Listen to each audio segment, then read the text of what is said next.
On Christmas Eve, many years ago, I lay quietly on my bed. I did not rustle the sheets.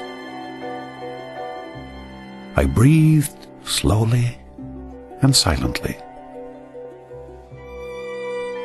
I was listening for a sound a friend had told me I'd never hear. The ringing bells of Santa's sleigh. "There is no Santa," my friend had insisted. But I knew he was wrong.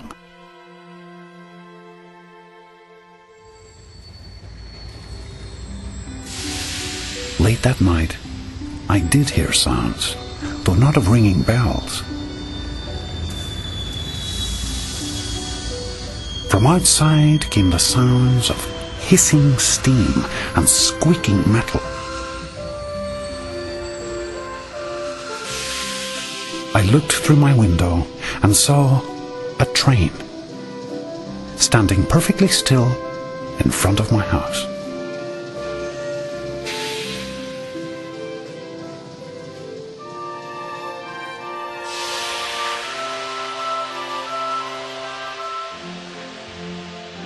It was wrapped in an apron of steam.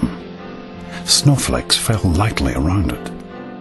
A conductor stood at the open door of one of the cars.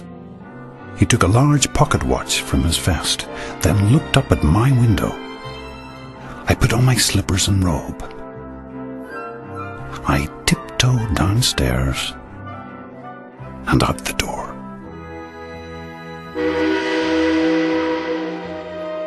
"All aboard!" the conductor cried out. I ran up to him. "Well," he said, "are you coming?" "Where?" I asked. "Why, to the North Pole, of course," was his answer. "This is the Polar Express."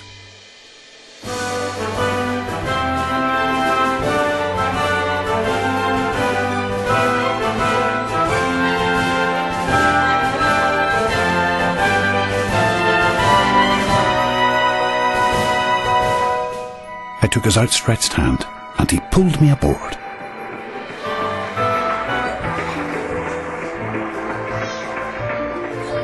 The train was filled with other children, all in their pajamas and nightgowns. We sang Christmas carols and ate candies with nougat centers as white as snow. We drank hot cocoa as thick and rich as melted chocolate bars.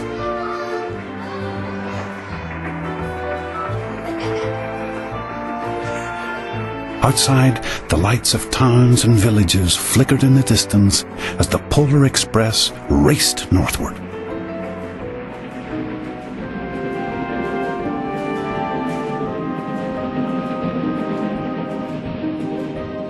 Soon, there were no more lights to be seen.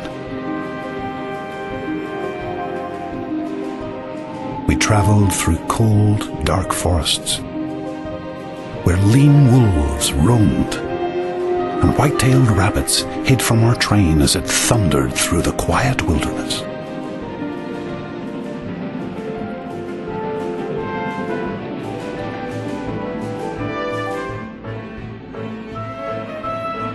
We climbed mountains so high it seemed as if we would scrape the moon.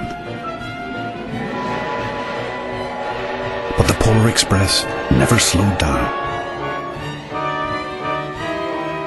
Faster and faster we ran along, rolling over peaks and through valleys like a car on a roller coaster.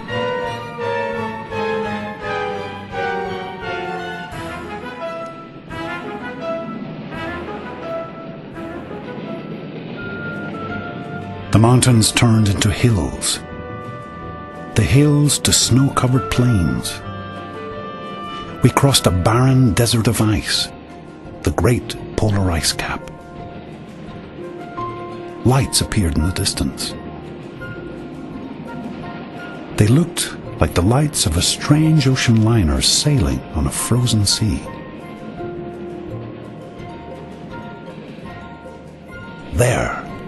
said the conductor, is the North Pole.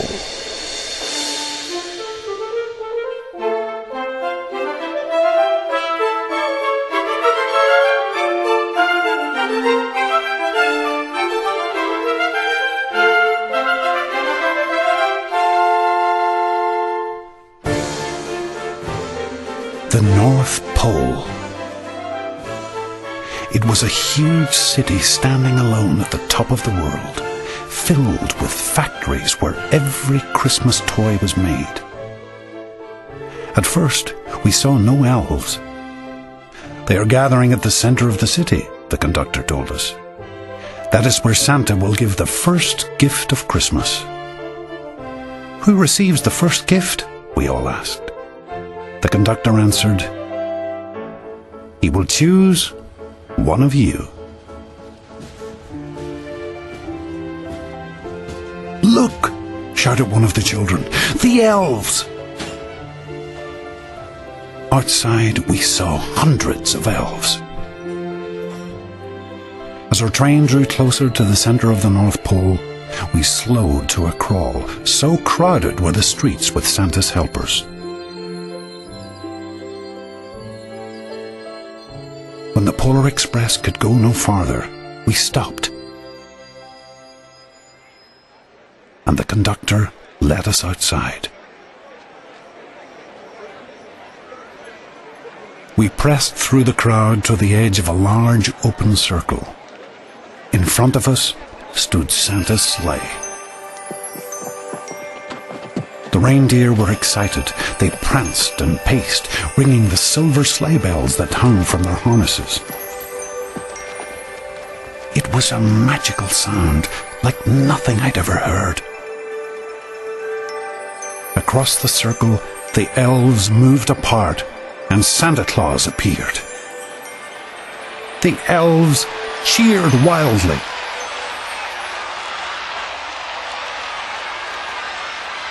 He marched over to us and, pointing to me, said, "Let's have this fellow here." He jumped into his sleigh. The conductor handed me up. I sat on Santa's knee and he asked, "Now, what would you like for Christmas?"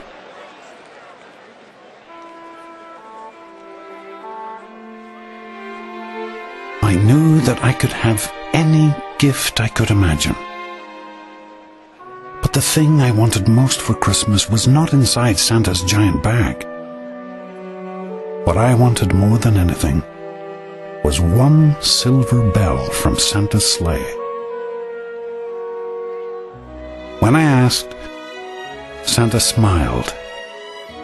Then he gave me a hug and told an elf to cut a bell from a reindeer's harness. The elf tossed it up to Santa. He stood, holding the bell high above him, and called out,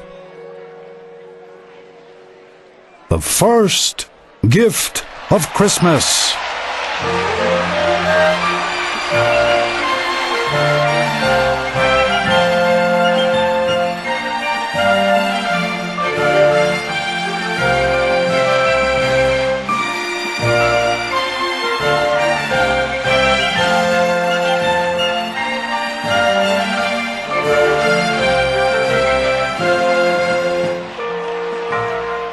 The clock struck midnight as the elves roared their approval.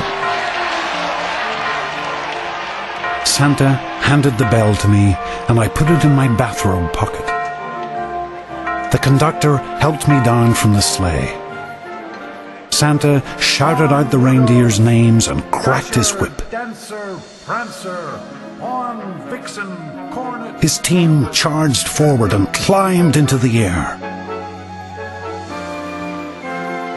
Santa circled once above us, then disappeared in the cold, dark polar sky.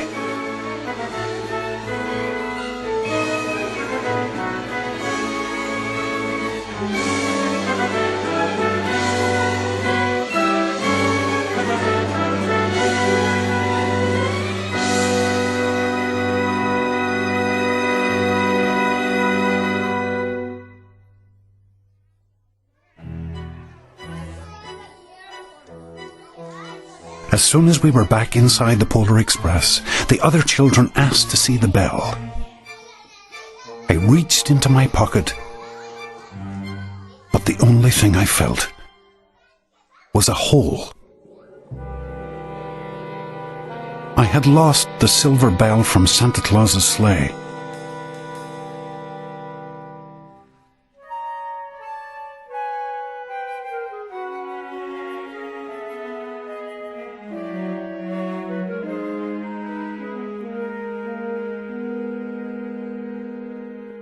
"Let's hurry outside and look for it," one of the children said.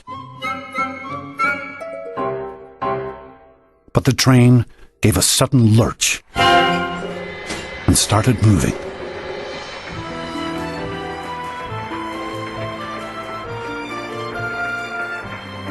We were on our way home.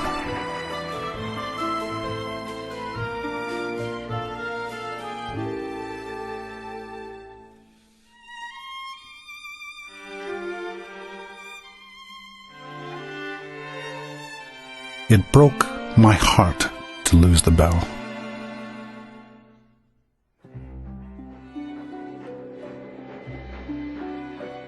When the train reached my house, I sadly left the other children.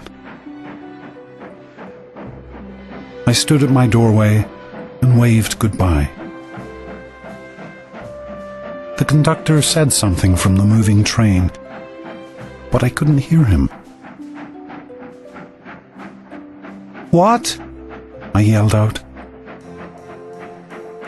He cupped his hands around his mouth. Merry Christmas, he shouted. The Polar Express let out a loud blast from its whistle and sped away.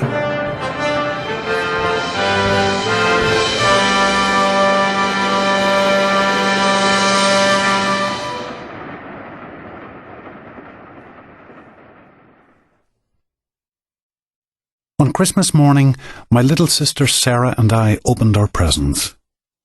When it looked as if everything had been unwrapped, Sarah found one last small box behind the tree. It had my name on it. Inside was the silver bell. There was a note. "Found this on the seat of my sleigh. Fix that hole in your pocket. Signed, Mr. C." I shook the bell. It made the most beautiful sound my sister and I had ever heard. But my mother said, "Oh, that's too bad." "Yes," said my father, "it's broken." When I'd shaken the bell, my parents had not heard a sound.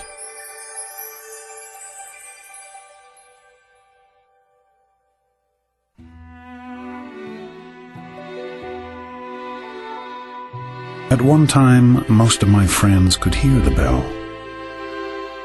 But as years passed, it fell silent for all of them. Even Sarah found one Christmas that she could no longer hear its sweet sound. Though I've grown old, the bell still rings for me, as it does for all who truly believe.